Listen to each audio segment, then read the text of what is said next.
Before time had a name, there was only the dark. It was not the gentle dark of a sleeping world, but a cold, endless void. No sound, no light, just the great emptiness, a silence so deep it was almost a presence. The void was a canvas without color, a universe waiting for a thought to give it shape. The cold smothered all possibility, a sleep from which nothing had ever woken. No up or down, no beginning or end, only the patient weight of what was not. Imagine an ocean with no shore, a sky with no stars. The potential for everything lay dormant, trapped in the suffocating grip of the void.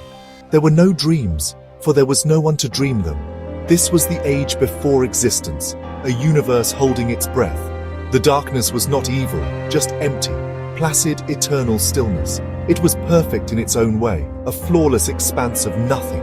But perfection can be a cage, locking away the seeds of all creation.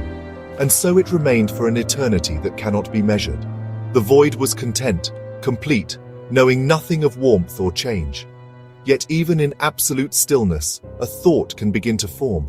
A flicker of consciousness, a spark of will, was about to be born in the endless night. The long silence was about to be broken. The story of everything was about to begin.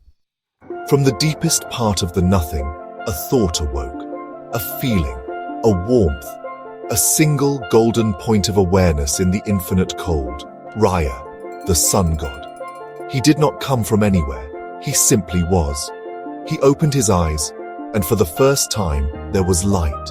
Not a blinding light, but a gentle glow, like a candle in a vast cathedral. The darkness now had an edge where it met his light. Raya looked out at the void and felt curiosity, not fear. He yearned for sound, for warmth, for something more.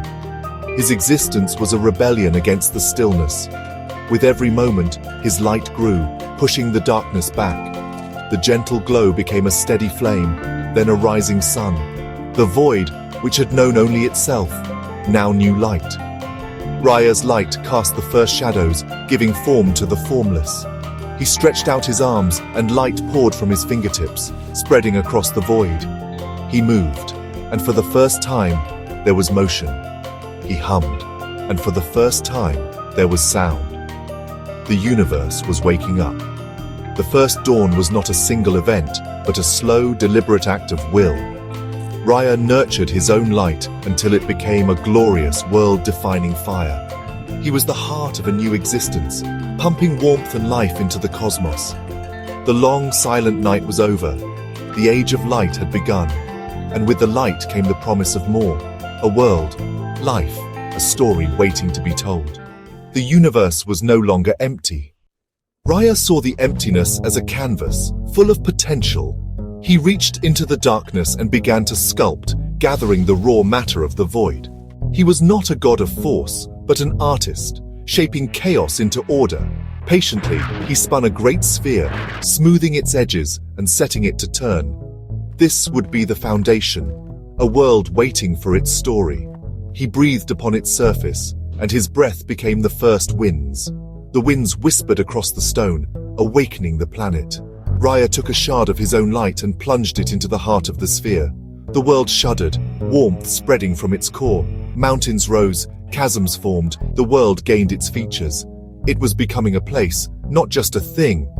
Finally, he wept tears of joy, pure liquid light. Where they fell, they formed the first oceans, rivers, and lakes. The world shimmered with his light, blue and brown, alive with potential. It was a jewel in the darkness, a testament to its creator. The stage was set for life. The world was beautiful, but quiet.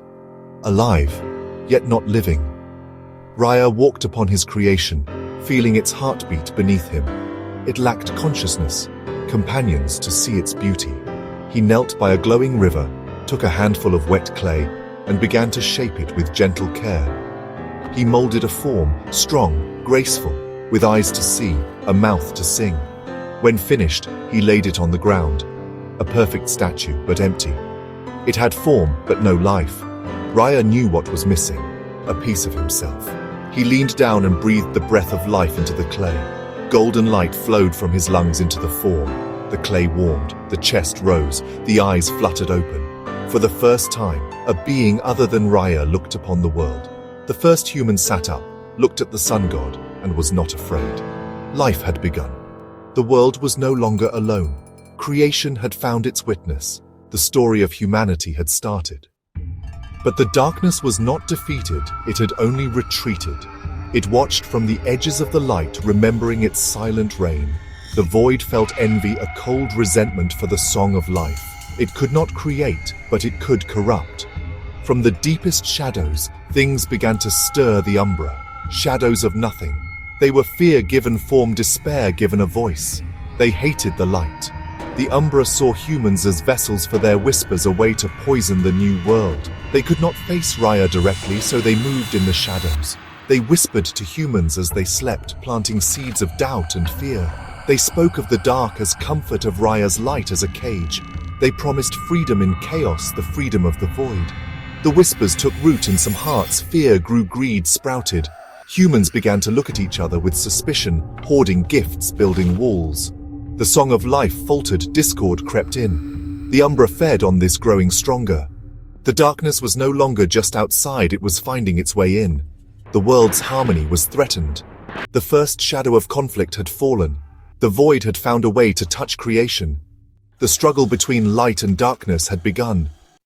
Raya felt the change, discord in the song of life, shadows in human hearts. His first reaction was sorrow, not anger. He could not take back free will, but he could confront the source of despair. He forged a spear from a sunbeam, a shield from a star's heart. The battle was not physical, but a war of will, light against nothingness. The Umbra swarmed him with despair, but Raya's love for his creation fueled his light. He thrust his spear into the heart of the shadow armies, dissolving them with purity. Raya became a beacon of hope in a sea of hopelessness. The war raged for an age, but the darkness was infinite. Raya realized he could not destroy the void. It was the canvas of creation. The Umbra could not be eliminated, only contained. He fought to the world's edge, his light a shield. He drew a burning circle of divine light, the Great Barrier. The Umbra shrieked and recoiled, banished to the outer darkness. They could still whisper, but could no longer touch the world directly. The siege was broken, but the cost was great. Raya's light was diminished. He could no longer walk among his children. His presence was needed to maintain the barrier. He had saved his world, but at the price of his own imminence. The war was won, but everything had changed. With the Umbra banished, Raya turned to his children. The world was safe, but the scars of fear remained. He could no longer walk among them, so he gave them a symbol, the sun, a golden orb in the sky, a daily promise of his return. It would rise each morning, warming the world, chasing away shadows. For the night, he created the moon, a gentle, watchful glow. The moon would govern tides, mark months, and comfort in darkness. The rhythm of day and night was born, a covenant written across the sky. Day for work and growth, night for rest and remembrance. The rising sun was Raya's daily victory, the moon, his promise of vigilance. The cycle was his eternal vow. He had given them the tools to find their way back to the light. The world would never be without hope. Raya now resides beyond the Great Barrier, his essence powering the shield that guards our world. He is the sun in the sky, the warmth on our skin, the light by which we see. The struggle against the shadows within is now humanity's to fight.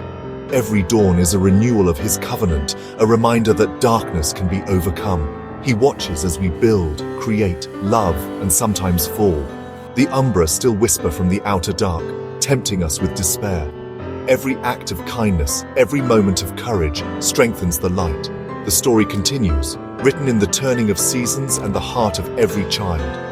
Raya, the sun god, maintains his eternal watch, a silent guardian, an unwavering light. As long as we seek the light, the dawn will always come.